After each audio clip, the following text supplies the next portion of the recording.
fig tree. When the fig tree puts forth its leaves, you know that summer is near. So too, when these things take place, you know that the end is near. Truly I tell you, this generation will not pass away before all these things take place.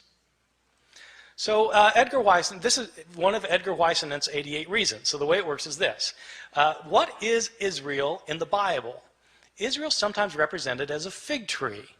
Well, when the fig tree puts forth its leaves, you know that the end is near.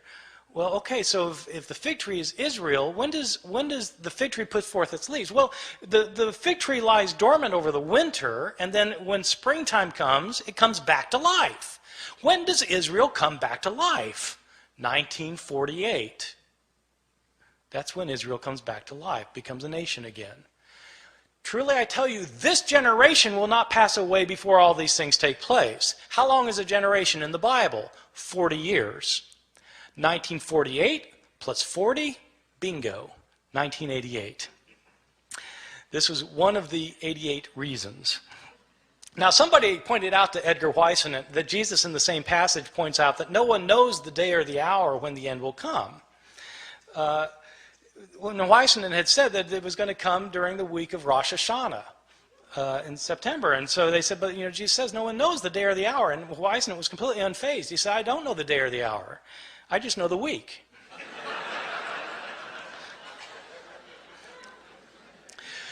All right, so this passage actually throughout Christian history has been important because people have always been trying to figure out when the end's going to come. So in this passage, Jesus says no one knows the day or the hour, not the angels of heaven, nor even the Son, but the Father alone. Okay, Matthew 24:36. Scribes copying that found it to be a peculiar thing to say, though. Not even the Son knows when the end is going to come? I mean, surely the Son of God is all-knowing.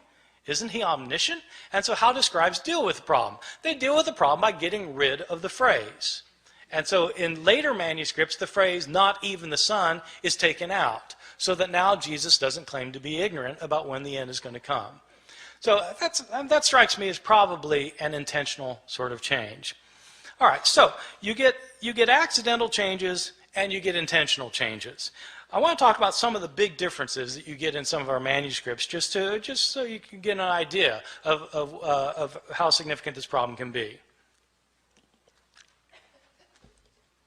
Probably the most familiar story in the New Testament Gospels is the story of Jesus and the woman taken in adultery.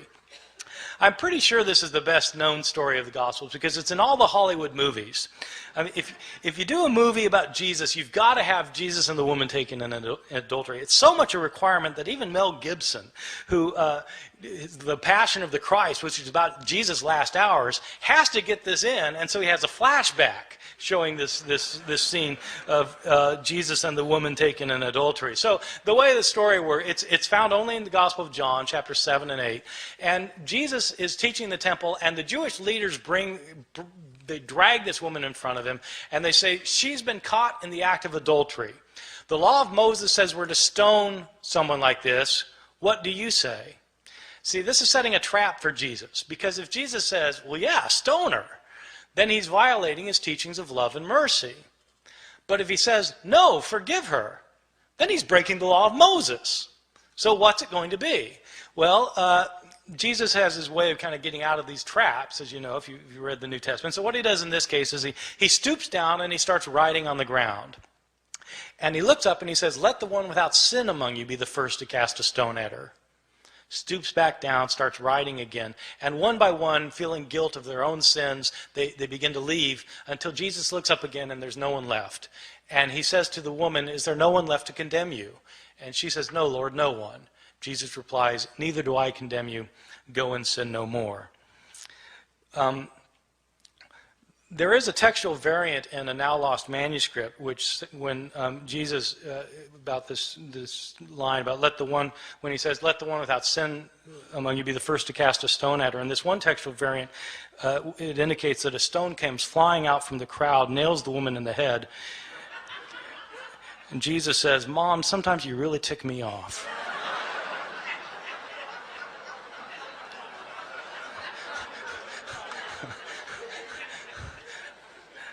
I made that up. This story, this beautiful story, this powerful story, which has two terrific lines from Jesus in it, this story was not originally in the Gospel of John. This is a story that was added to the Gospel of John by later scribes. How do I know that? We have a number of early manuscripts of the Gospel of John. This story is not found in any of our early or best manuscripts of the Gospel of John. The Greek authors who wrote commentaries on the Gospel of John over the centuries don't mention this story until the 10th century, 1,000 years after the days of Jesus. The writing style of this story, if you read it in Greek, the writing style is a completely different writing style from the writing style of the rest of the Gospel of John. As a result, scholars have known for years that this story did not originally belong in the Gospel of John. Well, why is it in our English Bibles then? Probably what happened was some scribe had heard this story. They'd heard the story and they decided that it illustrated some of the teachings in John chapter 7, and so they wrote out the story in a margin. A second scribe came along, saw the story in the margin, and thought it belonged in the text, and then wrote his manuscript by putting the story in the text. Another scribe comes along and copies that manuscript, and that manuscript gets copied, and so on until it becomes part of the textual tradition. And it's these later manuscripts that were used by the translators of the King James Bible in 1611, so that the story came into English through the King James Bible. So this story, however, is not a story that was originally in the New Testament.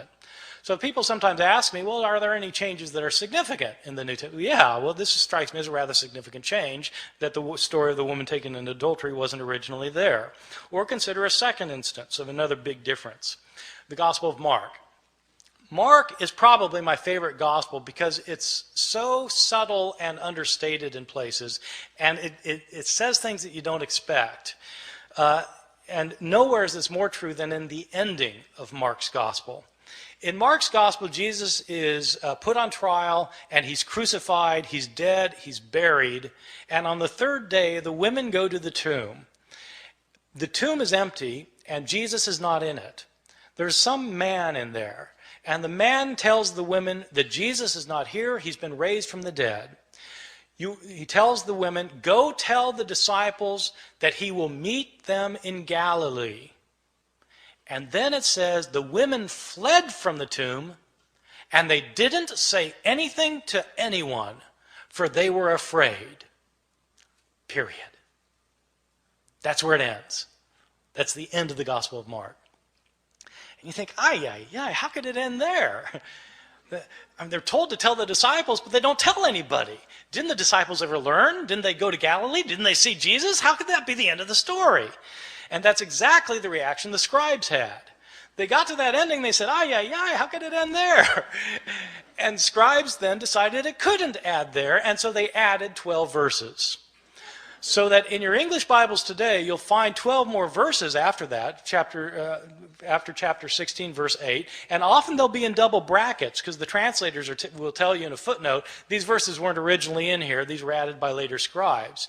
In these verses, in these added verses the scribes added later, but we know they're added later because they're not in the earliest and best manuscripts. The writing style is different from the rest of the Gospel of Mark, and in fact there are inconsistencies between this ending and the verses that precede it. So this is clearly an addition to the Gospel of Mark.